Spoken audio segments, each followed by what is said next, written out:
Why is it that we don't reach out for help when we know we need it?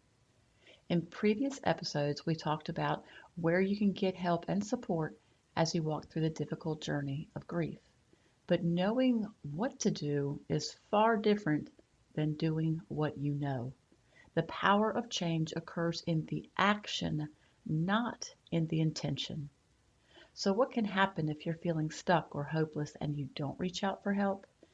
Well, your journey can be so much harder and slower, and the possibility of staying stuck and hopeless is very real.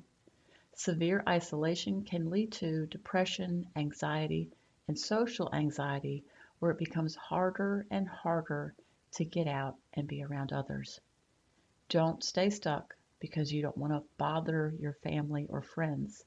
The greater disservice to those who care about you is not sharing it with them. Hey, friend, welcome to the Grief to Great Day podcast. Do you feel like you're going crazy? Is the shower the only place for you to really cry? Are you surrounded by people, but you still feel all alone? Do you want to be the you were before your loved one died, but you have no idea how to get there? I'm Steph Cabanis, Southern by choice, wife, turtle triathlete, Jesus follower, and fellow traveler in the journey of grief. I too struggled to breathe, questioned God and my faith, and thought I would never be happy again. But God took my brokenness and He turned it into a breakthrough. So if you're ready to understand how to navigate grief, lean into your faith and take just one step towards healing, then bring your ugly cry, get into a comfortable place, even if that's your bed right now, and let the healing begin. Girl, there's hope for your future. Come on in the house and join me on that couch. We'll start with our verse for the week because sometimes I get into the content and I forget to go back, and it really is probably the most important part of the whole episode. Do not be anxious about anything, but in every situation, by prayer and petition with thanksgiving, present your requests to God, and the peace of God, which transcends all understanding, will guard your hearts and your minds in Jesus Christ.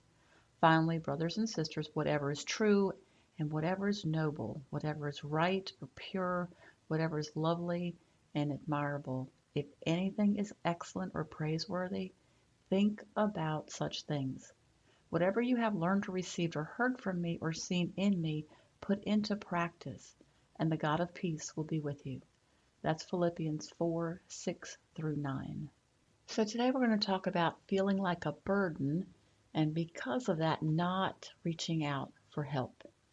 I covered the different avenues of help, including family and friends or family, coaching, groups, counseling, but knowing what to do is so different than doing what you know. Many times our good intentions, the thoughts of doing the right thing, they're not going to be enough because change comes from the action. So why is it that we don't reach out for help when we know we need it? All right, y'all, I'm going to get a little bit personal here. And I'm going to relate this story back to grief and seeking help. But years ago, I had gone to the strawberry fields and I had bought fresh strawberries. I stopped off at the hospital because I had a friend who was in the hospital for back surgery. I delivered fresh strawberries to her, and then I was heading home. I passed the Walgreens and I'm thinking to myself, I should probably stop and use the bathroom. But no, just a few more minutes and I'll get home. So I keep going. That becomes important, by the way. So I'm driving down the road and this lady pulls out to kind of cross traffic. She doesn't see me. I can't stop. I hit her like a T-bone and the airbag deploys. Strawberries go everywhere. Strawberry juice goes everywhere. And the seat was wet. So it is very possible that I peed my pants. I told you it was going to get personal. So EMS comes and, I worked at the hospital and they're like, we're going to take you in on the ambulance. And I'm like, oh, no.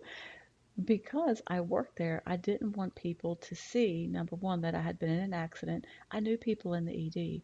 And secondly, I think I wet my pants. So that's certainly not something you want to share with anybody else. So I declined transport to the hospital.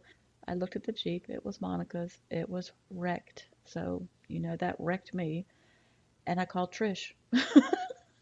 She was working at the time, but she said she'd be on her way. And she did. She came. Yes, I did warn her that I might get her seat wet, but she let me ride in the car anyway. Before the day was over, I couldn't move my neck and my hand was swelling.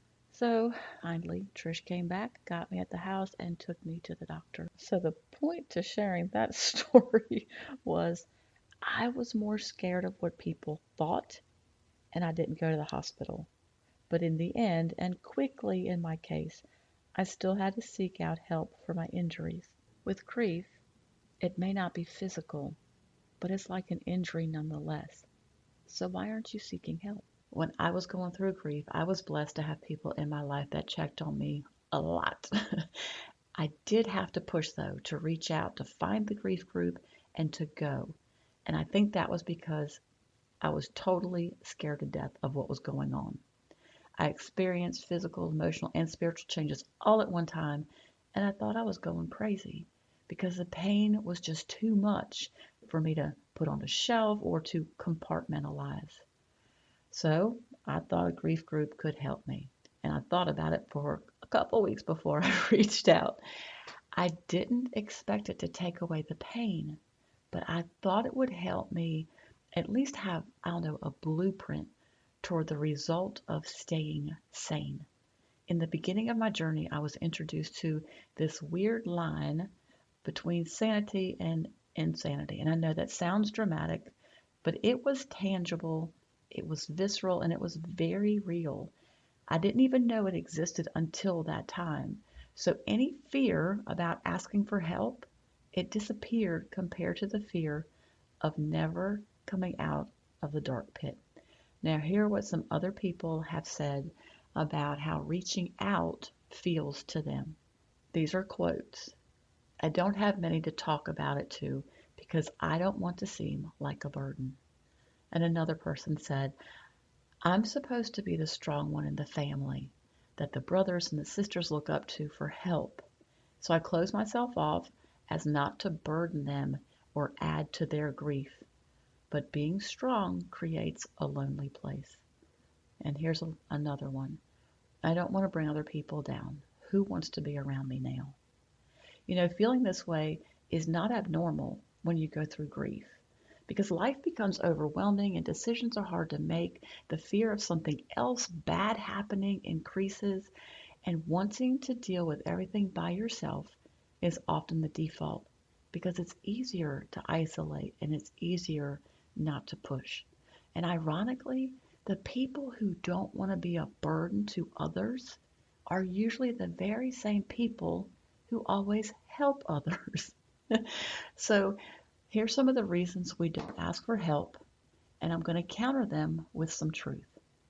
It feels like a failure to ask for help. I should be able to do this on my own. I don't want to look weak. I'm supposed to be the strong one. Well, first of all, it is not a failure to ask for help. And who said that you're supposed to do this alone? You're not weak. You are human. And asking for help shows much strength and wisdom. Biblically, God put us in relationships. And even if we don't have biological families, we are sons and daughters of God. That makes us sisters and brothers with each other. Psychological research supports the fact that we are social beings. It's really neat because whatever's in the Bible, you can go to research, whatever field, and usually it backs up what's in the Bible. See, when we isolate ourselves, our mental health is impacted in a negative way.